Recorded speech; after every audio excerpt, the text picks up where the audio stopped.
Hello everybody and welcome to Scholars Point. This video highlights over the structure of anatropous ovule found in angiosperms. तो दोस्तों आज हम anatropous ओहुल जो angiosperm में यानी कि फ्लावरिंग प्लांट्स में होता है उसके स्ट्रक्चर के बारे में इंफॉर्मेशन लेंगे। तो हम थ्रू फिगर एक फिगर ड्रॉ करेंगे।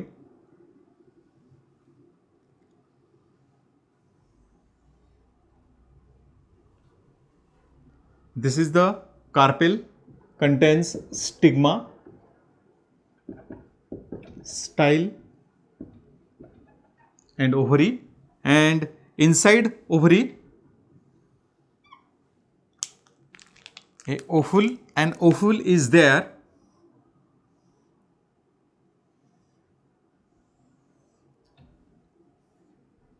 This is angiospermic ovule. Most common type of ovule is a anatropous ovule into which there is a egg or female gametophyte, and it is attached to a nutritive tissue called placenta. The stalk of the ovule attached to placenta near the wall of ovary. Okay, this is the condition. Ovule located inside the ovary of angiospermic plants, and it is most common type of angiospermic plants have anatropous ovule. It is a most common type of ovule. Okay, first of all we will study about the definition of ovule. What is meant by ovule? It is an integumented megasporangium. Ovule or female gametophyte located inside the ovule is called as megasporangium, and this is covered by two integuments, means two coverings. That is why called integumented megasporangium. Okay, ovule is an integumented megasporangium. It is also defined as ovule is an egg containing structure inside the ovary of angiospermic plants. Again, we can say that ovules are developmental precursors of seeds, means they are prior to seeds. After fertilization, ovule converted into, after fertilization ovules converted into seeds. मतलब ओहुल्स के अंदर जब fertilisation होता है, male gamete fertilise करते हैं egg को and egg को, तो बनते हैं seeds. Means seeds are ripened and fertilize ovules, ऐसा हम बोल सकते हैं. ओके, तो ओहुल्स का मतलब क्या होता है? ओहुल्स ये फर्टाइल स्ट्रक्चर होता है किसी भी कार्पेल में, फीमेल रिप्रोडक्टिव पार्ट में. Inside the ovary either one और मेनी ओहुल्स आर देयर. अगर एक ओहुल है तो उसे यूनी ओहुलेट, अगर ज़्यादा ओहुल्स है, एक से दो या मल्टीपल, तो उसे हम मल्टी ओहुलेट कंडीशन बोलते हैं. तो ओहुल ओवरी के अंदर फॉर्म होते हैं, और जिसके अंदर फीमेल गैमेटोफाइट होता है तो हम ओहुल को अलग तरह से भी डिफाइन कर सकते हैं. जैसे ovule is a female gametophyte bearing structure, या फिर an egg containing structure is called ovule. Okay, तो अभी हम हाईलाइट करेंगे, फोकस करेंगे सिर्फ ओहुल के ऊपर. इसका स्ट्रक्चर बड़ा बनाएंगे और स्टडी करेंगे उसके पार्ट. ओके, तो हम इसे अभी इरेज कर देंगे. तो अब हम ओहुल का स्ट्रक्चर ड्रॉ करेंगे.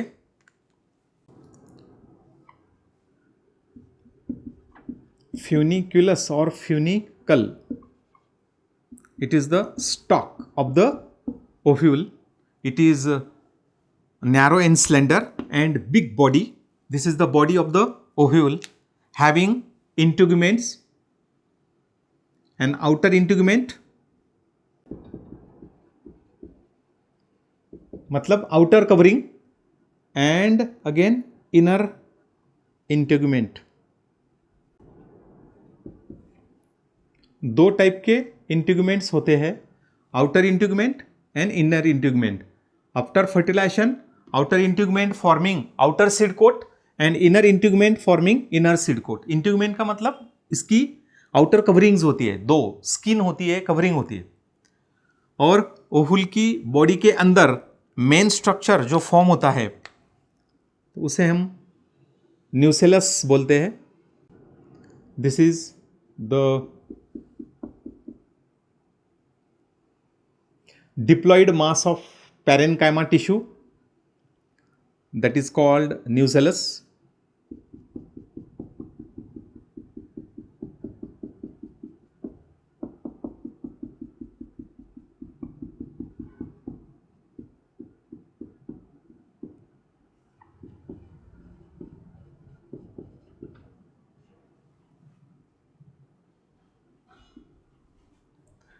It is diploid mass of parenchymatous tissue. It is a nutrient rich layer.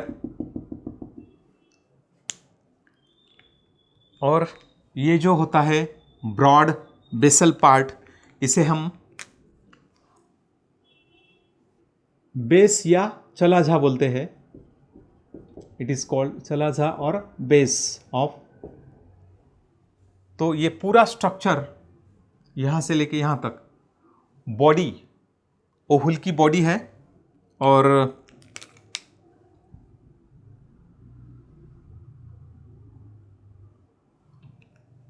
ये बॉडी हो गई, सॉरी ये बेस हो गया, और बेस से लेके बॉडी पूरी.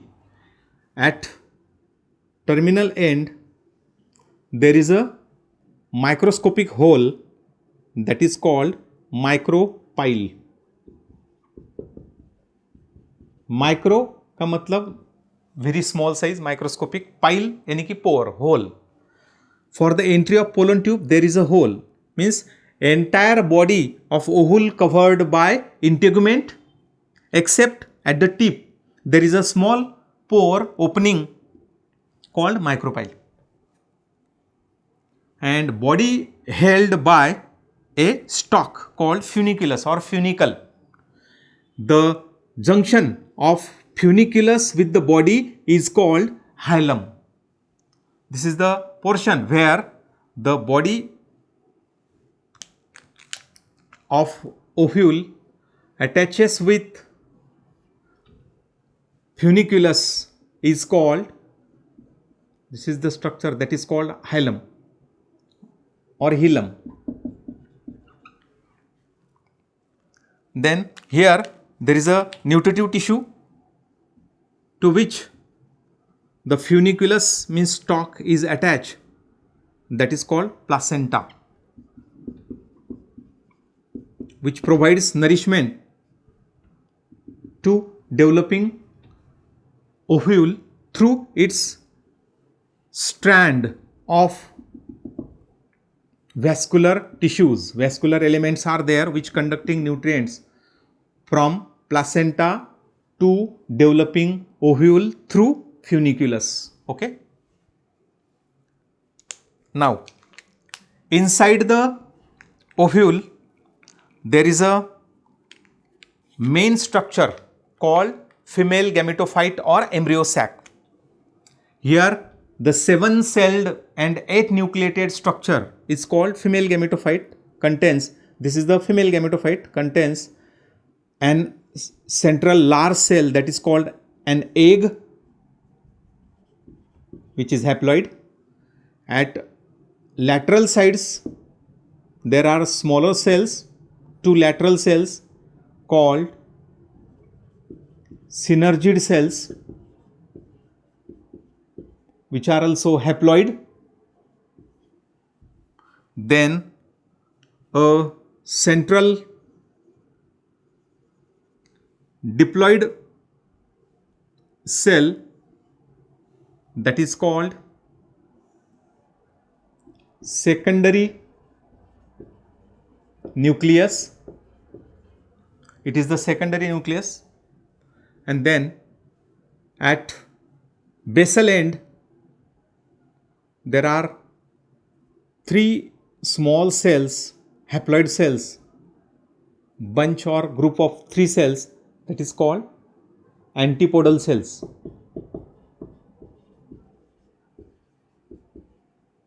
Which are also haploid, and secondary nucleus is diploid. Okay, in this way, inside the nucellus, from megaspore mother cells, megaspore is formed, and from megaspore this 7-celled 8-nucleated structure that is called female gametophyte is formed, and this entire internal structure is called, means egg, central egg and 2 lateral synergids collectively called egg apparatus and egg apparatus. Then 2 polar nuclei fused so as to form secondary nucleus, and at the basal or chalazal end there are 3 antipodal cells which are haploid.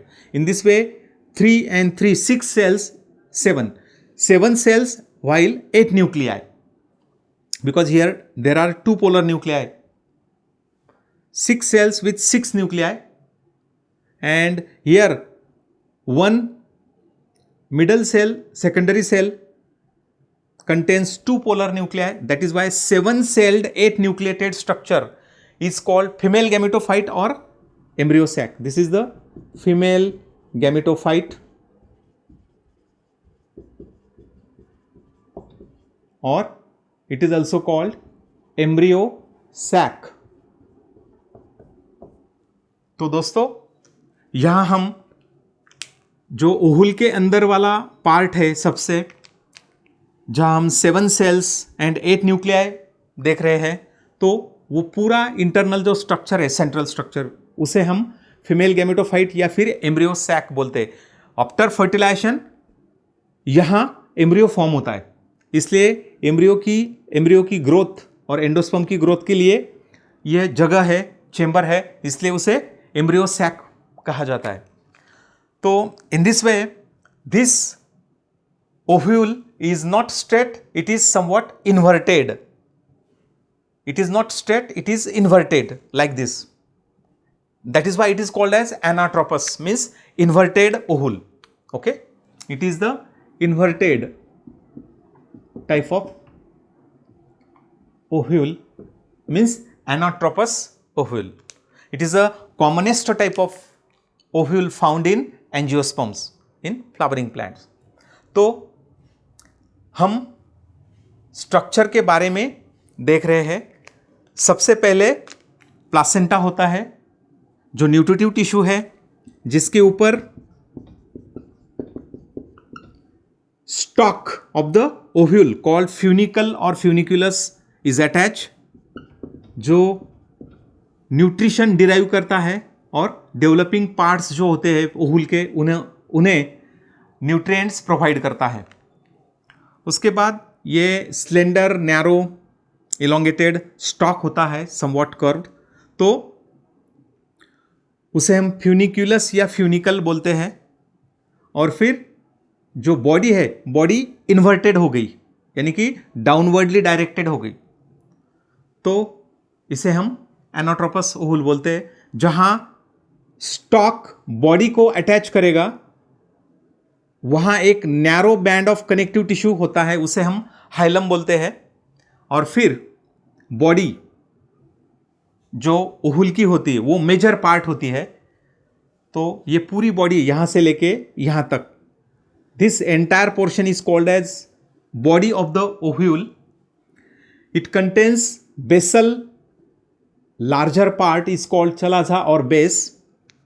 उसके opposite and में एक microscopic whole होता है, उसे बोलते हैं हम pore होता है, a small pore for the entry of pollen tube, that is called micropyle, through which pollen tube enters during the process of fertilization. Okay, तो चला जा ये माइक्रोपाइल अपोजिट एंड को। अंदर का जो ग्रीन पार्ट हम देख रहे हैं यहां, it is called nucellus, it is a mass of parenchyma tissue. Parenchyma cell या पैरेन्काइमा टिश्यू है जो डिप्लॉयड है और ये न्यूट्रिएंट रिच होते हैं। ये भी न्यूट्रिटिव टिश्यू होता है जो नरिशमेंट प्रोवाइड करता है फीमेल गैमेटोफाइट डेवलपमेंट के लिए। तो न्यूसेलस के बाहर दो इंट्यूगमेंट्स यानी कि दो स्किन कवरिंग्स है, outer integument, inner integument. After fertilization ये आउटर सीड कोट जिसे हम टेस्टा बोलते हैं, और inner integument after fertilization, inner seed coat इसे टेगमेन कहते हैं। तो integuments of ovules after fertilization forming seed coats testa and tegmen after fertilization, क्योंकि ovule is a site of fertilization where fertilization occurs inside the ovule, actually inside the female gametophyte. Okay, तो nucellus के बाहर दो इंट्यूगमेंट्स जो body को completely cover करते हैं except one terminal part where a small opening is there called micropyle. और nucellus के अंदर ये 7 सेल्ड 8 न्यूक्लिएटेड स्ट्रक्चर है जो रेड कलर में हमने बताया है। उनमें से माइक्रोपाइलर एंड, माइक्रोपाइल वाले एंड को 3 सेल का बंच है, ग्रुप है, क्लस्टर है।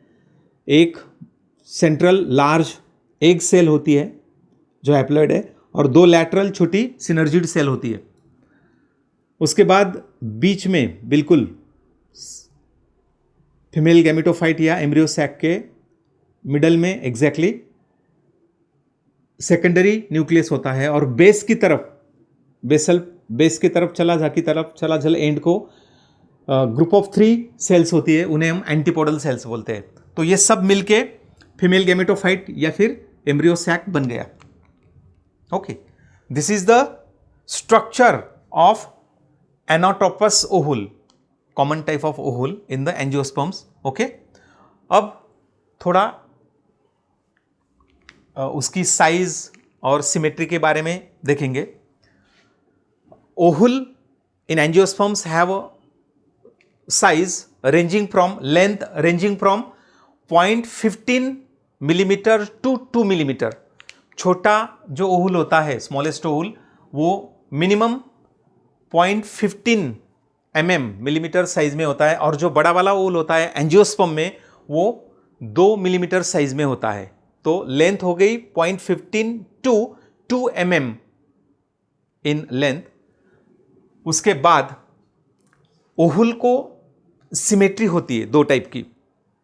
अभी ये एनाट्रोपस ओवुल है। जो ऑर्थोट्रोपस ओवुल होता है उसमें, यानी कि स्ट्रेट ओवुल होता है, उसमें बायलैटरल सिमेट्री होती है। स्ट्रेट ओवुल किस टाइप का होता है? ये टाइप का। ये फ्यूनिकुलस उसका स्टॉक, और ये बॉडी। ओके, तो ये स्ट्रेट हो गया, बिल्कुल एक लीनियर स्ट्रेट लाइन में होता है। यहां अलग होता है, फ्यूनिकुलर स्टॉक और बॉडी एक लाइन में नहीं होते, ये ऐसा कर्व इन्वर्टेड है। तो इसलिए ये असिमेट्री में आता है, यहां सिमेट्री नहीं मिलती। लेकिन यहां सिमेट्री मिल जाएंगी अगर हम माइक्रोपाइल, बेस और फ्यूनिकुलस के अंदर से जाने वाला एक प्लेन एक्सिस डालेंगे ये ऑर्थोट्रोपस में, तो हमें बायलैटरल सिमेट्री मिल जाएंगी। तो इसकी वजह से हमने लिखा है ऑर्थोट्रोपस ओवुल्स हैव बायलैटरल सिमेट्री। ये ऑर्थोट्रोपस ओवुल कुछ एंजियोस्पर्म में होते हैं, हम बाद में देखेंगे, क्योंकि टाइप्स ऑफ ओवुल्स अगले लेक्चर में, अगले वीडियो में हम देखेंगे। तो ऑर्थोट्रोपस स्ट्रेट ओवुल होता है, उसमें हमें बायलैटरल सिमेट्री मिल गई। हमने देखा एक्सिस के 2 साइड बिल्कुल इक्वल है। लेकिन all other types of ovules. All other ovules कौन से होते हैं? ऑर्थोट्रोपस ये हो गया पहला टाइप। दूसरा टाइप एनाट्रोपस, ये इन्वर्टेड ओहुल। उसके बाद होता है हेमीट्रोपस, यानी कि आधा होता है, ऐसे नहीं, ऐसा होता है थोड़ा, तो राइट एंगल में होता है हेमीट्रोपस। फिर एम्फीट्रोपस होता है, और उसके बाद कैम्पिलोट्रोपस होता है, और सर्सिनोट्रोपस होता है। तो in this way near about 6 types of ovules are there in angiosperms. जो हम बाद में देखने वाले अगला वीडियो जो रहेगा, तो वो टाइप्स ऑफ ओहुल्स, जो नीट के लिए इंपॉर्टेंट टॉपिक होता है, वो हम बाद में देखेंगे। ओके, तो अब हम देख रहे हैं स्ट्रक्चर ऑफ एनाट्रोपस ओहुल। उसमें सिमेट्री देखी, उसकी लेंथ देखी हमने। ऑर्थोट्रोपस में बायलैटरल सिमेट्री है, और एनाट्रोपस में सिमेट्री नहीं होगी। अगर सेंटर में से डालेंगे ऐसा एक्सिस, तो 2 लैटरल साइड नहीं मिलेंगे हमें।